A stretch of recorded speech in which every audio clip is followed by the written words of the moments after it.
Découragement du travail sur soi.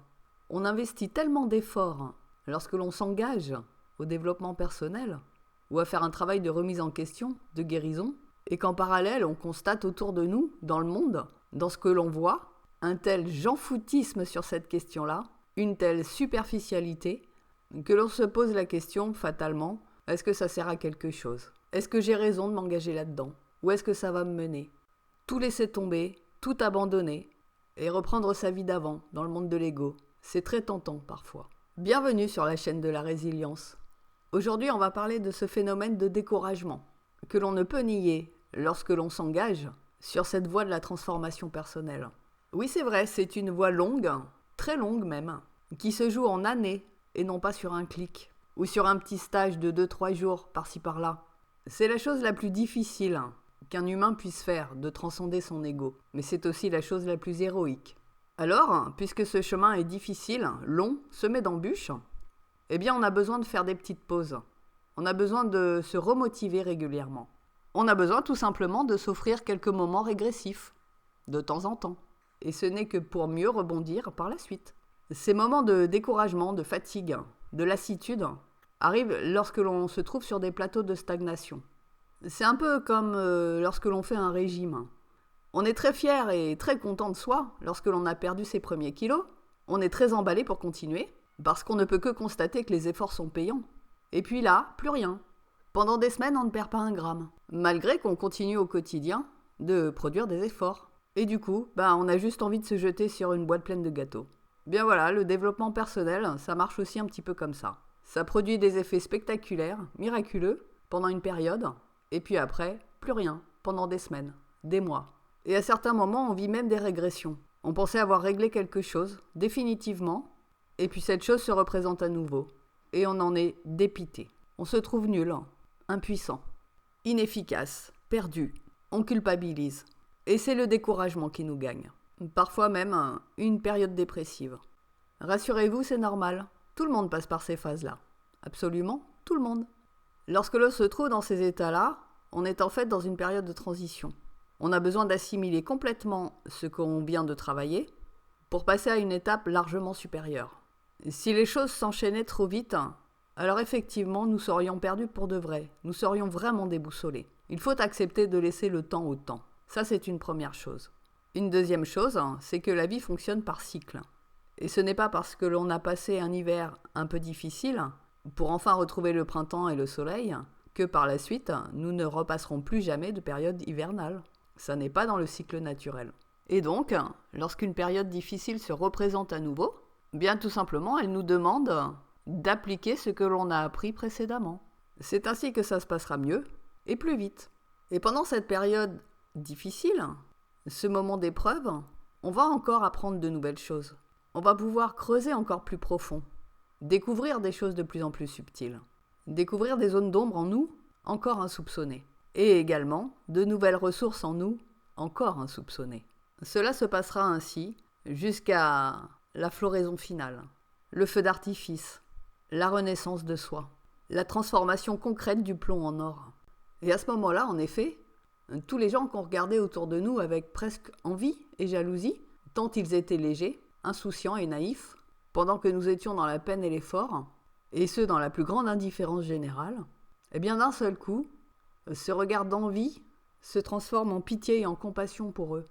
Le mur que vous avez pris en pleine face, l'événement qui s'est produit et qui a changé toute votre vie, en vous faisant basculer justement dans cette remise en question générale de votre être, de vos croyances, de vos fonctionnements, de vos conditionnements, de votre vie, c'est en train de leur arriver droit dessus, à eux aussi.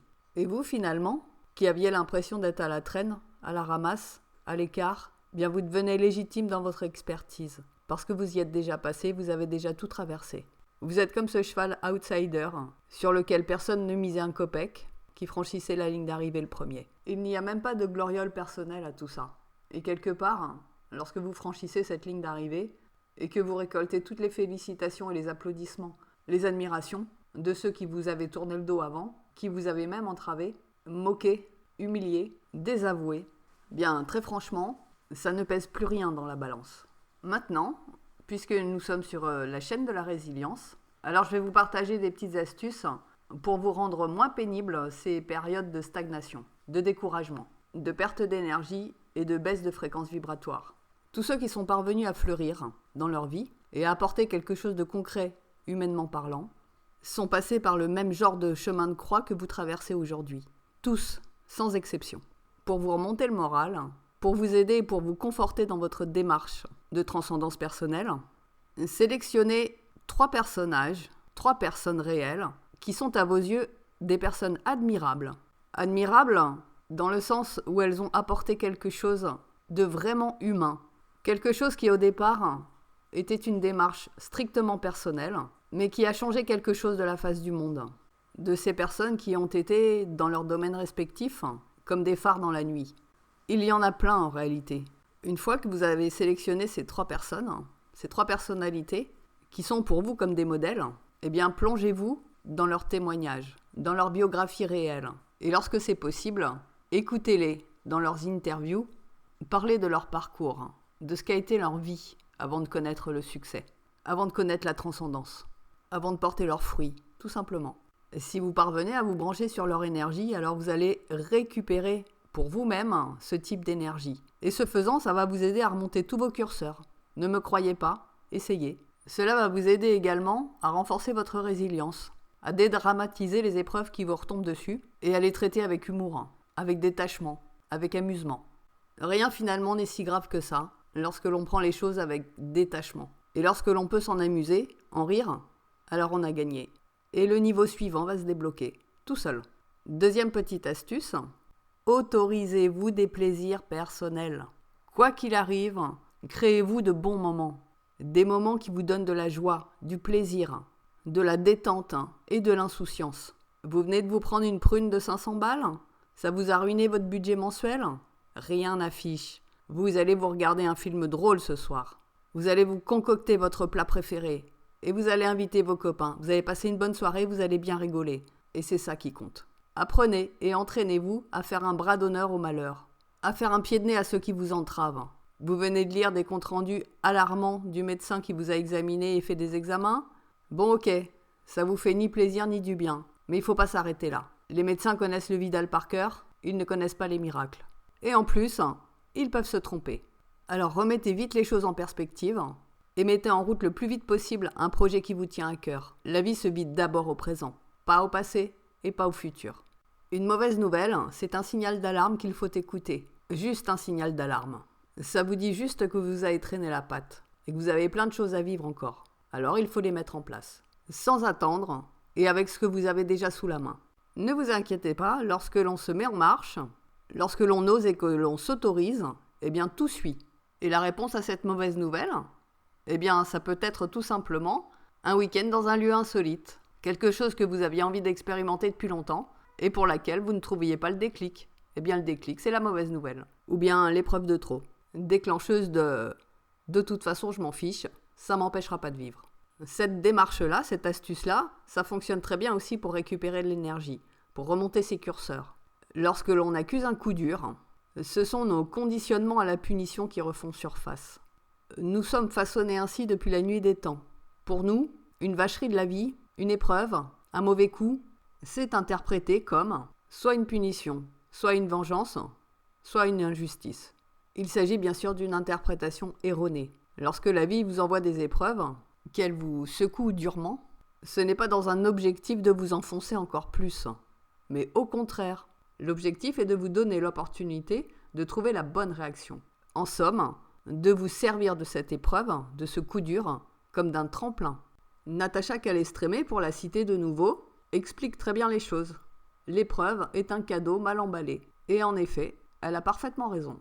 Voyez par exemple, votre chéri vient de vous plaquer. Eh bien, c'est un cadeau mal emballé.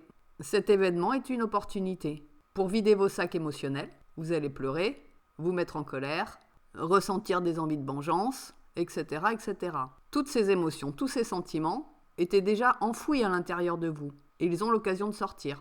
Vous avez l'occasion de vous en débarrasser et de vous en délester. Premier niveau. Deuxième niveau, cet événement vous donne l'opportunité de travailler sur l'une de vos blessures. Écoutez bien vos ressentis, observez-les avec attention. Que ressentez-vous ? De l'humiliation ? De la trahison ? De l'injustice ? Du rejet ? de l'abandon? Eh bien voilà, vous avez matière à travailler sur vous et à opérer de nouvelles libérations. On remet en pratique ce que l'on a appris et par la force des choses, eh bien on s'y colle.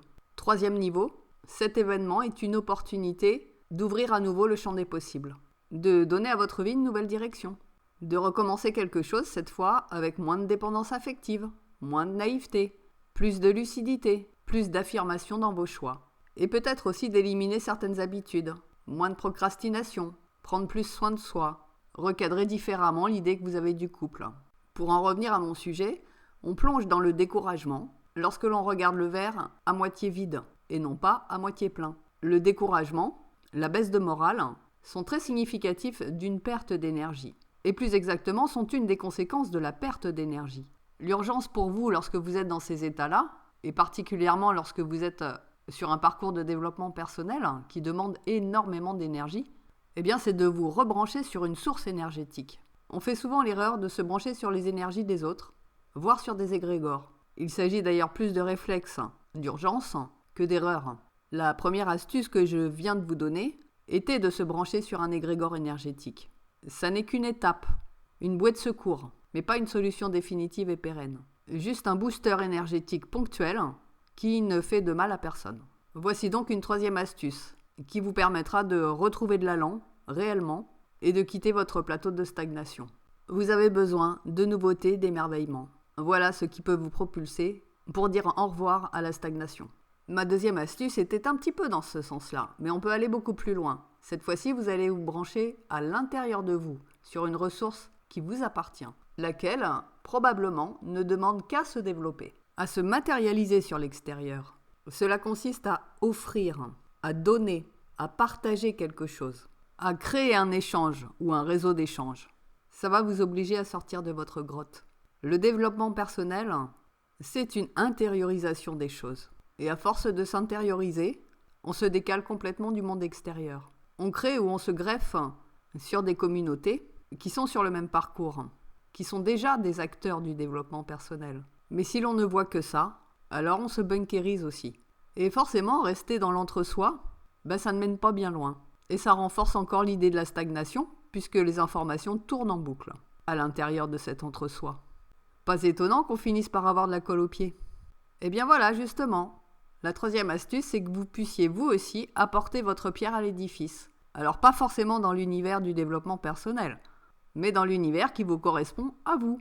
Là où vous allez pouvoir exprimer vos singularités, vos domaines d'expertise, vos centres d'intérêt, vos fantaisies, vos talents. Bref, vous allez vous jeter à l'eau. Et cette fois, c'est vous qui allez donner, c'est vous qui allez proposer. Il ne s'agit que d'une loi universelle. Pour recevoir, il faut donner. Et si précisément vous êtes dans une phase de stagnation, quoi de mieux pour relancer la machine que de réamorcer la pompe en donnant, en partageant, en proposant, en communiquant, en créant, en montrant, en vous amusant, évidemment.